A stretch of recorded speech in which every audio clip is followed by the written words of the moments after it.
आदरणीय दर्शक नमस्कार। विभेद विरुद्धको अभियान कार्यक्रम दलित सवालमा हार्दिक स्वागत छ। कार्यक्रम दलित सवाल विशेष गरेर दलित समुदायको आत्मसम्मानपूर्वक बाँच्न पाउने मानवाधिकार सुनिश्चितताको लागि एक वैचारिक अभियान हो। यस कार्यक्रममा हामी विशेष गरेर दलित समुदायले भोग्नु परेका विभेदका समस्याहरू र त्यसको समाधानको लागि चाहिँ राज्यका सम्बन्धित निकायहरूले खेल्नुपर्ने भूमिका सम्बन्धमा विशेष चर्चा गर्ने गर्दछौँ। त यसै क्रममा आजको कार्यक्रममा हामी दलित समुदायको मानवाधिकारको स्थिति के छ, संयुक्त राष्ट्रसङ्घबाट नेपाल सरकारलाई सिफारिस भएका UPR रिकमेन्डेसन कार्यान्वयनको स्थिति के छ र यसलाई 16औं पञ्चवर्षीय योजना र दिगो विकास लक्ष्यसँग कसरी जोड्न सकिन्छ त भन्ने विषयमा छलफल गर्न गइरहेका छौँ। त यस विषयमा छलफल गर्न आज हामीसँग स्टुडियोमा हुनुहुन्छ राष्ट्रिय मानवाधिकार आयोगका सहसचिव यज्ञ प्रसाद अधिकारी र दलित अधिकार कर्मी जेबी विश्वकर्माजी। आउनुहोस् उहाँहरूको छलफललाई अगाडि बढाउँ। कार्यक्रममा यहाँ दुवैजनालाई हार्दिक स्वागत छ। धन्यवाद। जेबी विश्वकर्माजी आज लामो समयदेखि अनुसन्धान प्रक्रियामा हुनुहुन्छ। डिग्निटी इनिसिएटिभ जस्तो संस्थाको लिडरसिप गरेर पनि दलित समुदायको अधिकारको सवालमा वकालत गरिराख्नु भएको छ। आजको स्थितिमा आउँदाखेरि यो दलित समुदायको मानवाधिकारको अवस्था के छ, यहाँले कसरी विश्लेषण गर्नुहुन्छ? अब दलित समुदायको मानवाधिकारको कुरा गर्दाखेरि दुई तीनवटा कुरा महत्त्वपूर्ण हुन्छन् होला भन्ने लाग्छ। पहिलो कुरा चाहिँ जब राज्य वा राजनीतिक प्रणाली चाहिँ निरङ्कुश प्रक्रियामा थियो त्यति बेला दलितहरूले भोग्नुपर्ने जीवन असाध्यै कष्ट गर्थ्यो। हामीले हेरौँ कि राणा शासनको बेला हेरौँ वा त्योभन्दा पछाडि पञ्चायतको शासनको बेला हेर्दाखेरि पनि दलितहरूले चाहिँ सामान्यतः प्रश्न समेत गर्न नपाउने अवस्थामा थियो कि पछिल्लो चरणमा भएको राजनीतिक क्रान्तिहरू वा लोकतान्त्रिक राजनीतिक व्यवस्थाका लागि भएका जो सङ्घर्षहरू छन् त्यति मात्रै होइन कि नेपालको लोकतान्त्रिक आन्दोलनभन्दा जेठो वा त्योभन्दा अगाडिदेखि सुरु भएको सङ्गठित दलित अधिकार अभियान वा आन्दोलनका कारणले पनि अब कम्तीमा प्रश्नहरू गर्न सक्ने वा आफ्नो अधिकार दाबी गर्न सक्ने ठाउँमा पुगेको अवस्था चाहिँ छ, जसलाई हामीले सकारात्मक रूपमा लिनुपर्छ। त्यो सँगसँगै कि विगतमा दलितहरूमाथि अत्याचार गर्दै आइरहेको समूह र त्यो वर्ग पनि त्यो वर्गको एउटा प्रगतिशील हिस्साले चाहिँ यो दलितको मुद्दा वा दलितमाथि हुने अत्याचारको मुद्दा चाहिँ दलितको मात्रै मुद्दा होइन कि त्यो हामी सबैको सरकारको मुद्दा बन्नुपर्छ भन्ने तहमा आवाज उठाउने क्रम पनि सुरु भएको छ। यसलाई सकारात्मक रूपमा लिनुपर्छ भन्ने लाग्छ पहिलो कुरा। दोस्रो कुरा चाहिँ यो विभिन्न किसिमका सङ्घर्षहरू वा आन्दोलनहरूको एउटा परिणामको रूपमा हामीले केही संवैधानिक राजनीतिक अधिकारहरू प्राप्त गरेका छौँ। त्यो राजनीतिमा हेर्दाखेरि सहभागिताको अधिकार एउटा तहसम्म देखिन्छ, बाटो खुलेको छ, बाटो अलिकति खुलेको छ। संवैधानिक हिसाबले जातका आधारमा हुने कुनै पनि विभेद अथवा हिंसाको कुरा चाहिँ यो अपराध हो भन्ने कुरालाई संवैधानिक कानुनी रूपमा स्वीकार गरिएको छ, जुन कुरा सकारात्मक कुरा हो। तथापि कि संवैधानिक र कानुनी रूपमा भएका व्यवस्थाहरूको यसको प्रभावकारी कार्यान्वयनको कोणबाट हेऱ्यो भनेदेखि धेरै समस्याहरू छन् कि अहिले पनि राजनीतिक रूपमा जनताले निर्वाचित गरेको प्रतिनिधिहरूमाथि कि जातका आधारमा हिंसा छ, त्यो देखिने वा नदेखिने हिसाबले हिंसा छ। दलितहरूको मुद्दा चाहिँ सबैभन्दा क्रान्तिको बेला वा सबैभन्दा राजनीतिक पेचिलो बनेको बेला चाहिँ त्यो मुद्दाहरू उठ्दो रहेछ। तर जब सजिलो परिस्थिति बन्छ, सजिलो परिस्थिति आएपछि चाहिँ राजनीतिक पार्टीहरूले पनि यो मुद्दालाई ठिक ढङ्गले सम्बोधन गर्न सकिरहेको छैनन्। राजनीतिक पार्टीहरूले पनि दलितहरूमाथि हुने अत्याचारका मुद्दाहरूमा मौनता साथ दिने वा कुनै कुनै बेला त पीडितको पक्षमा बोलिदिने काम समेत भएको छ, जुन कुरा चाहिँ राजनीतिक हिसाबले समस्या छ। र अर्को कुरा जनजीवनको तहमा हेरौँ कि जनजीवनको तहमा हेर्दाखेरि अहिले पनि संविधानमा के व्यवस्था भयो, कानुनमा के व्यवस्था भयो वा नीतिमा के आयो भन्ने कुराले दलितको सामान्य जनजीवन जीविका चलाइरहेको दलित जीवनमा परिवर्तन आयो त वा त्यो सम्मानसित बाँच्न पाउने अवस्था बन्यो त भनेर हेर्दाखेरि त्यो अवस्था अहिले पनि बनिसकेको छैन। त्यस कारणले अहिले पनि जात व्यवस्थाले निर्माण गरिदिएको विभेदको श्रृङ्खला कायम छ भन्न सकिन्छ। अब राष्ट्रिय मानवाधिकार आयोगको सहसचिव यज्ञ प्रसाद अधिकारीज्यू, नेपाल सरकारलाई यो पछिल्लो चरणमा UPR रिकमेन्डेसन होइन विश्वव्यापी आवधिक समीक्षा र त्यसबाट चाहिँ नेपाल सरकारलाई भएका सिफारिसहरू पछिल्लो सिफारिसहरू के आएको विशेष गरेर दलितसँग सम्बन्धित सवालहरूमा र त्यसको कार्यान्वयनको अवस्था अहिले के छ, कहाँ छ? यहाँ त्यो अब राष्ट्रिय मानवाधिकार आयोग सरकारलाई पनि अनुगमन गर्ने एउटा संवैधानिक आयोग भएको हुनाले यो स्थिति प्रस्ताव अनि अरू विषयमा जोड्छु। यो संयुक्त राष्ट्रसङ्घको मानवाधिकारको आवधिक समीक्षाको सन्दर्भमा हेर्दाखेरि हामीले विश्वका यो चाहिँ युनिक प्रोसेस हो जो विश्वका सबै राष्ट्रहरूले चाहिँ अर्को देशको मानवाधिकारको बारेमा चर्चा परिचर्चा गर्ने र त्यो देशको मानवाधिकारको अवस्था सुधारको लागि सुझाव दिने गर्छ र त्यसलाई त्यो देशलाई फेरि एउटा सार्वभौम सत्ता सम्पन्न देशलाई के छ भन्दाखेरि हरेक देशले दिएका सुझावहरू सबै स्वीकार गर्नुपर्ने बाध्यता छैन। त्यो देशको आर्थिक सामाजिक अवस्था त्यसले कति धान्न सक्छ भन्ने अवस्थाहरूमा त्यसमा पनि हेर्छ। तर जहाँसम्म यहाँले जुन प्रश्न गर्नुभएको छ दलित समुदायका अधिकार, अधिकांश सिफारिसहरू मूलतः हाम्रा कानुन र नीतिगत व्यवस्थाहरू, जसरी हाम्रो संविधानले नेपाल यो धारा 16 मा सम्मानपूर्वक बाँच्न पाउने अधिकारको ग्यारेन्टी गर्यो, त्यसको साथसाथै त्यसको लागि के चाहिन्छ त, मूलभूत रूपमा के भयो भने मान्छेले सम्मानपूर्वक बाँच्न पाउँछ भन्दाखेरि उसको स्वाभाविक रूपमा आर्थिक अवस्थामा सुधार, राजनीतिक उसमा प्रतिनिधित्व र पहुँच विस्तार, हैन, सांस्कृतिक र हरेक विषयका अधिकारहरू चाहिँ परिपूर्ति भइसकेपछि जब जीवनस्तर मानिसको अगाडि बढ्न सक्छ त्यसपछि मात्रै चाहिँ तपाईँको मानवाधिकारको सुदृढीकरण हुन्छ। अब अहिलेको सन्दर्भ जुन हामीले पृष्ठभूमिमा राखिसकेका छौँ, विजयजीले पनि जुन राखिसक्नु भएको छ, अब त्यो महत्त्वपूर्ण पक्ष भने के हो भने सदियौँदेखि डिस्क्रिमिनेसनमा पारिएका वर्गको रूपमा चाहिँ हामीले नेपालका दलित समुदायहरूलाई लिन्छौँ। त्यही सेरोफेरोमा रहेर जसरी संविधानले, देशको संविधानको हामीले अक्षर र भावना हेऱ्यौँ भनेदेखि letter and spirit of constitution, हामीले त्यहाँ कुनै पनि डिस्क्रिमिनेसन देख्दैनौँ। हाम्रा कानुन पनि छन्, अहिले पछि जातीय विभेद, छुवाछुत विरुद्धको संस्थागत व्यवस्था पनि छ, हैन।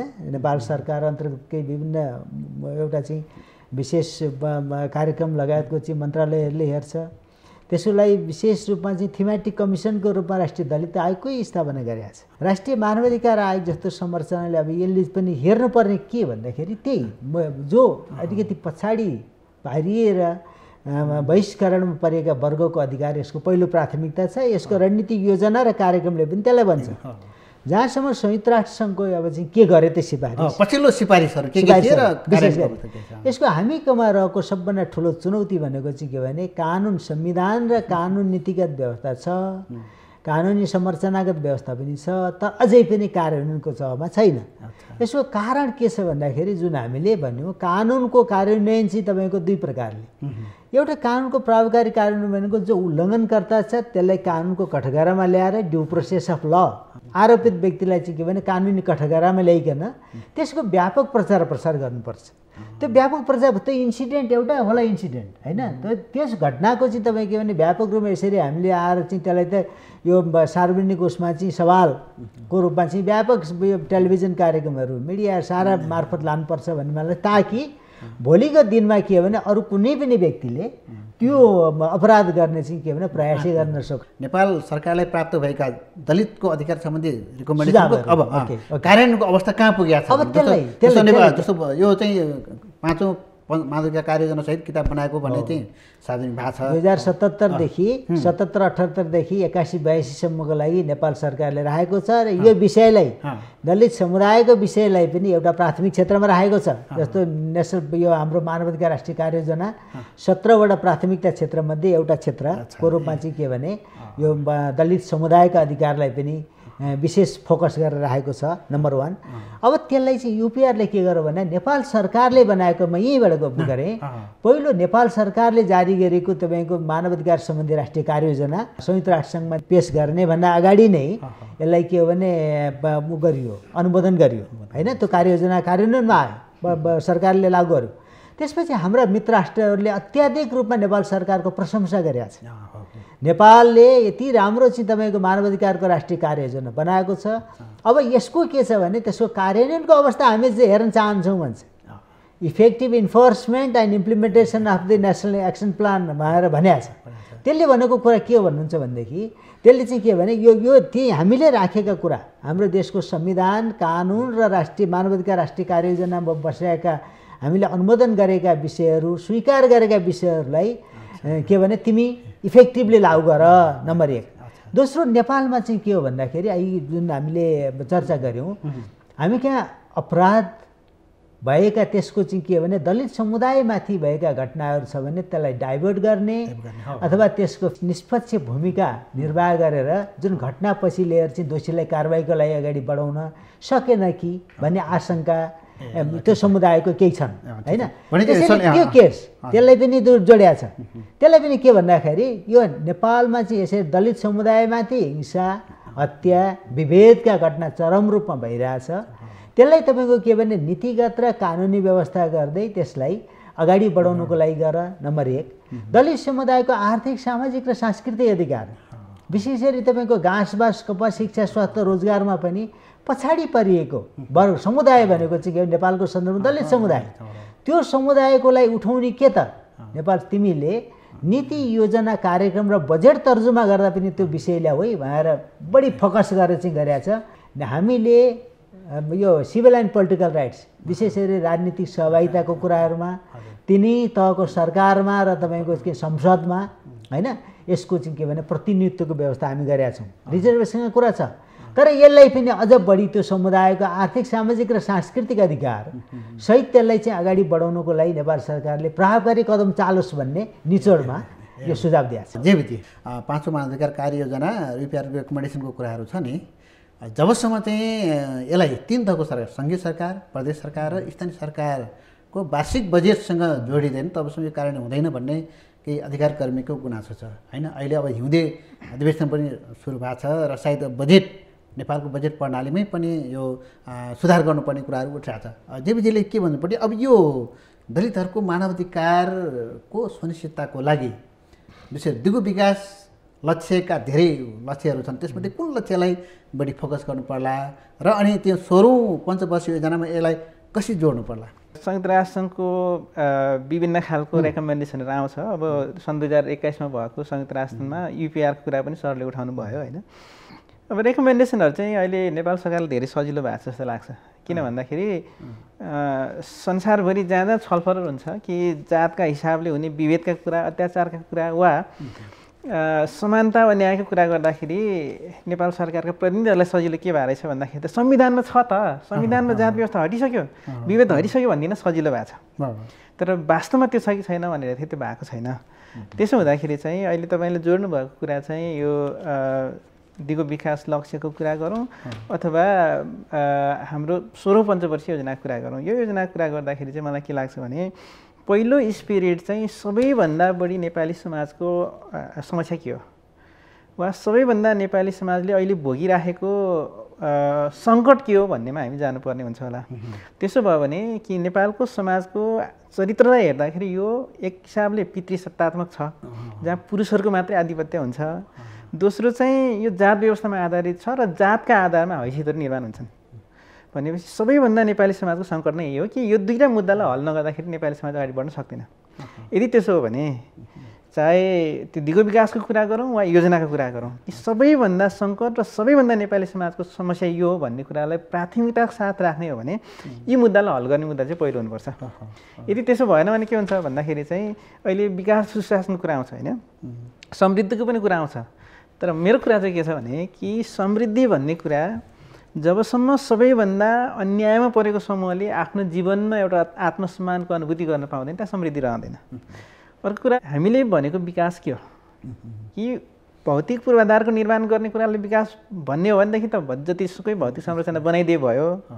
यदि त्यसो होइन मानवीय विकास चाहिँ प्रधान कुरा हो वा मानवीय समाजमा हुने सङ्कटहरू समस्याहरू र विभेद हल गर्ने कुरा चाहिँ पहिलो कुरा हो भनेर सोच्ने हो भने फेरि हाम्रो राज्यको लगानी राज्यको नीति राज्यको कार्यक्रम त्यो दिशातिर केन्द्रित हुनुपर्छ। तब मात्रै हामी न्याय हुने बाटोतिर जान्छौँ। नत्र भने चाहिँ के हुन्छ भनेदेखि विगतको विभेदको पुनरावृत्ति हुने मात्रै काम हुन्छ, विभेदको अन्यायको पुनरावृत्ति हुने मात्रै काम हुन्छ, विभेदको के अरे विगतको दमन र विभेदको पुनरावृत्ति हुने काम मात्रै हुन्छ।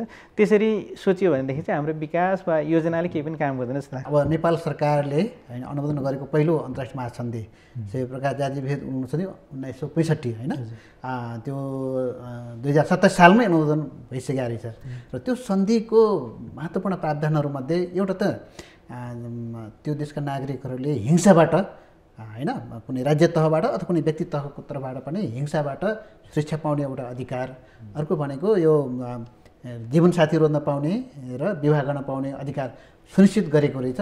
त्यो नेपाल सरकारले त्यसलाई सुनिश्चित गर्नुपर्ने त्यो एउटा प्रावधान।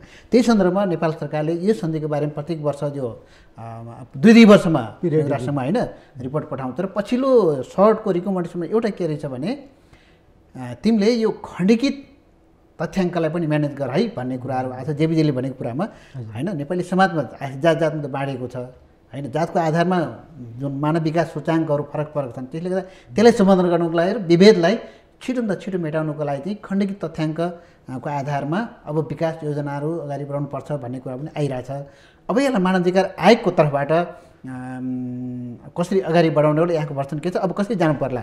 खण्डीकृत तथ्याङ्कको अभावमा हजुर सोल हामीले एउटै बास्केटमा हालेर हेऱ्यौँ भनेदेखि जस्तो चरम गरिबी भनौँ न, चरम गरिबीको सबैको हाम्रो टोटल जनसङ्ख्याको आधारमा हामीले हेर्दा र त्यो समुदायभित्रको हेर्नुहोस् त, जस्तो अहिले एउटा चाहिँ चरम गरिबीमा 18% चाहिँ हाराहारी तपाईँको चाहिँ गरिबी हेरिन्छ भनेदेखि 42% दलित समुदायभित्रको हेर्नुभयो भने 42% छ, हेर्नुहोस् अझ बढी छ।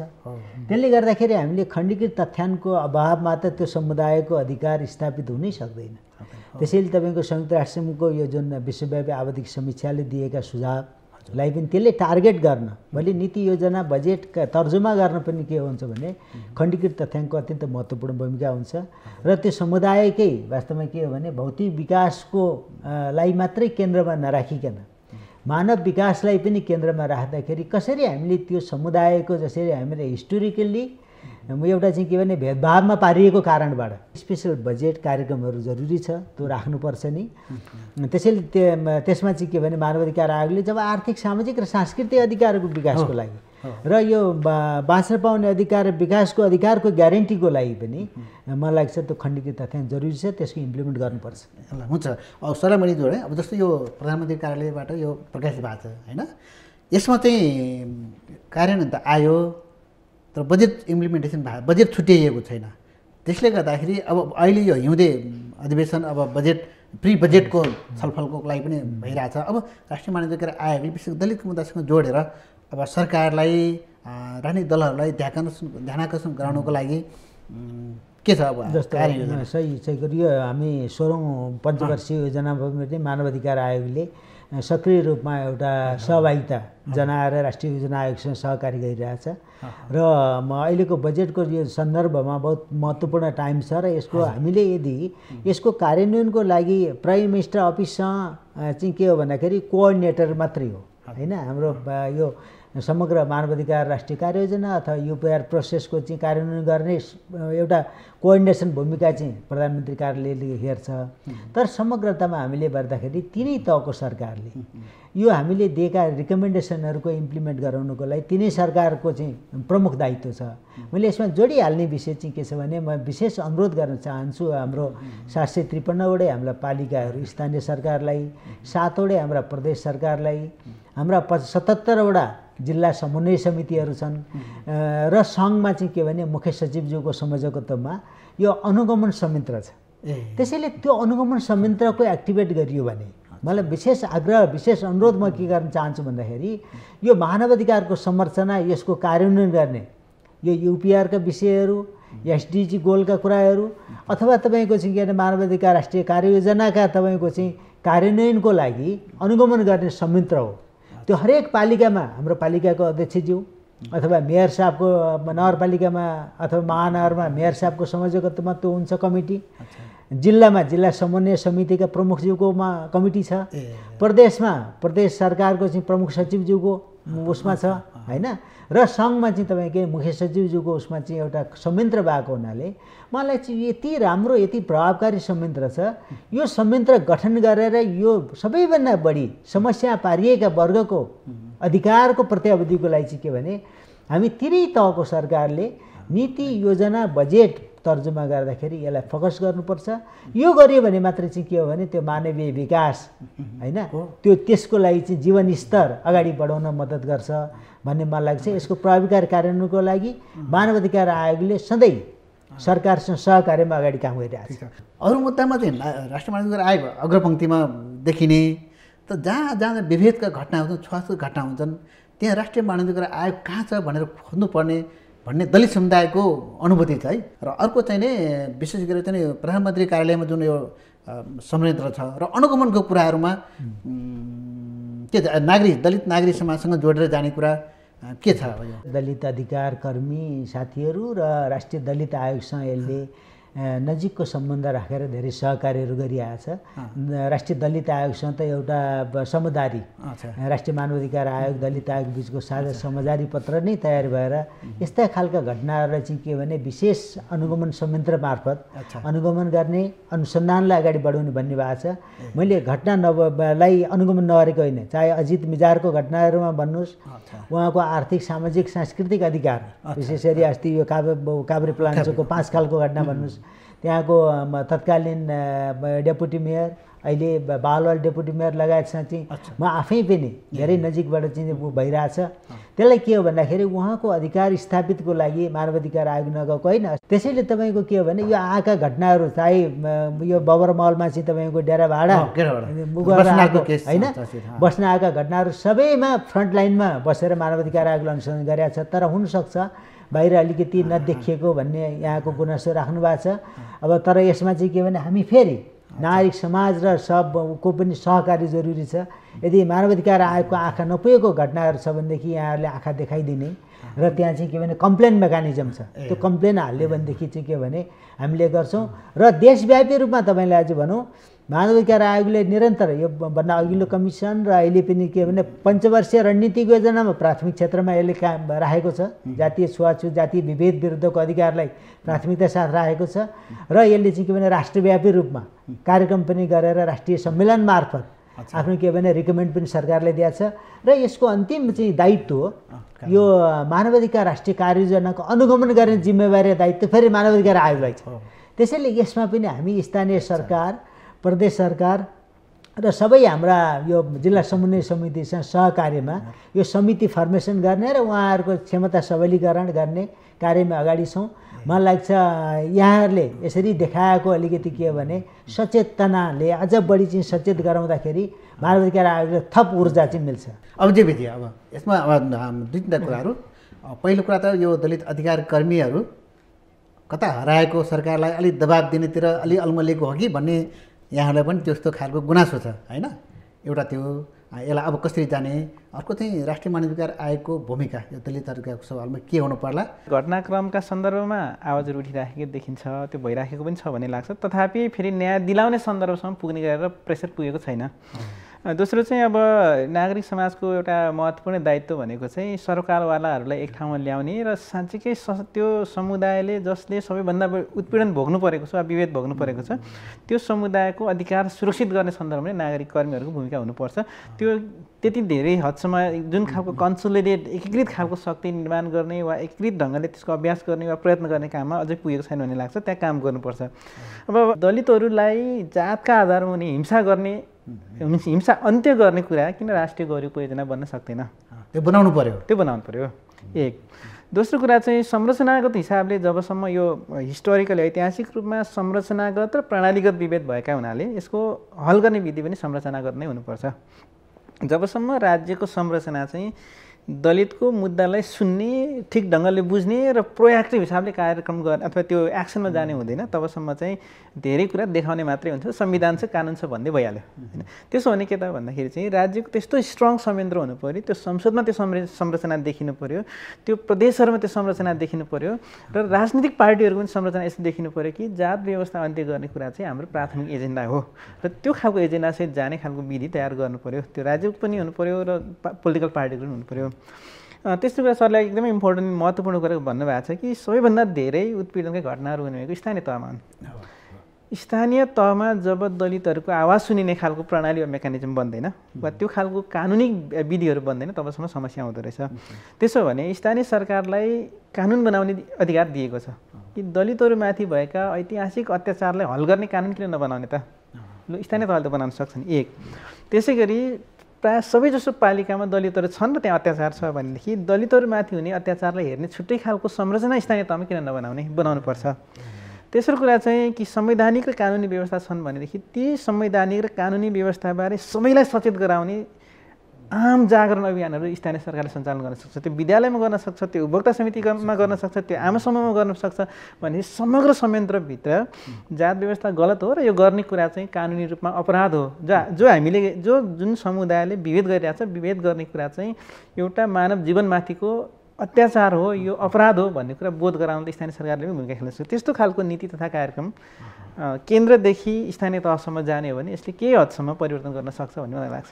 अब यहाँको भूमिका के हो त अधिकार कर्मीको? एउटा चाहिँ आन्दोलनहरूको परिपाटी कस्तो हुँदो रहेछ भने जब राजनीतिक आन्दोलनहरू सशक्त हुन्छ, जब अन्य सामुदायिक आन्दोलन पनि सशक्त हुन्छ, त्यो बेला आवाजहरू अलिक बुलन्द हुने कुरा हुँदो रहेछ। अहिले लगभग सबै खालको आन्दोलनहरू त्यति धेरै सशक्त छैनन् र त्यो सबै सशक्त नभएको बखतमा दलितहरू पनि सशक्त नभएको देखिन्छ नै।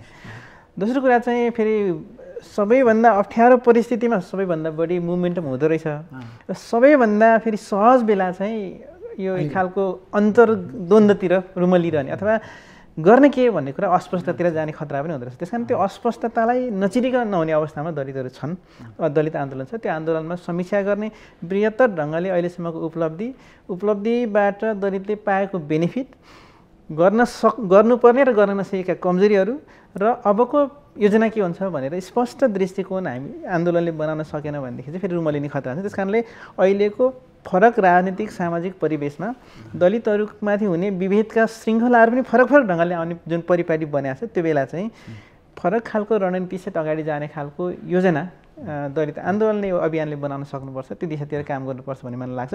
अब मैले आफ्नो तर्फबाट गर्ने कुरा त गरिराखेको छु। आजको कार्यक्रममा आएर यहाँहरू दुवैजनाले एउटा महत्त्वपूर्ण विचार राखिदिनु, त्यसको लागि चाहिँ कार्यक्रम दलित सवालको तर्फबाट हार्दिक धन्यवाद दिन चाहन्छु। Thank you. धन्यवाद। आजको दर्शक, आजको हाम्रो छलफल यहाँलाई कस्तो लाग्यो? आफ्नो प्रतिक्रिया अवश्य लेखी पठाउनुहोला। यस कार्यक्रमलाई नेपाल टेलिभिजनको वेबसाइट www.ntv.org.np मा लगइन गरेर हेर्न सकिन्छ। साथै मोबाइल एप्स र युट्युबमा पनि सर्च गरेर हेर्न सक्नुहुनेछ। आगामी बुधबार दिनको 1:25 बजे हाम्रो सरकारको अर्को नयाँ विषय लिएर यहाँहरू समक्ष हामी उपस्थित हुनेछौँ। तबसम्मको लागि कार्यक्रम दलित सवालका सम्पूर्ण युनिट यहाँहरूबाट बिदा चाहन्छौँ। नमस्ते।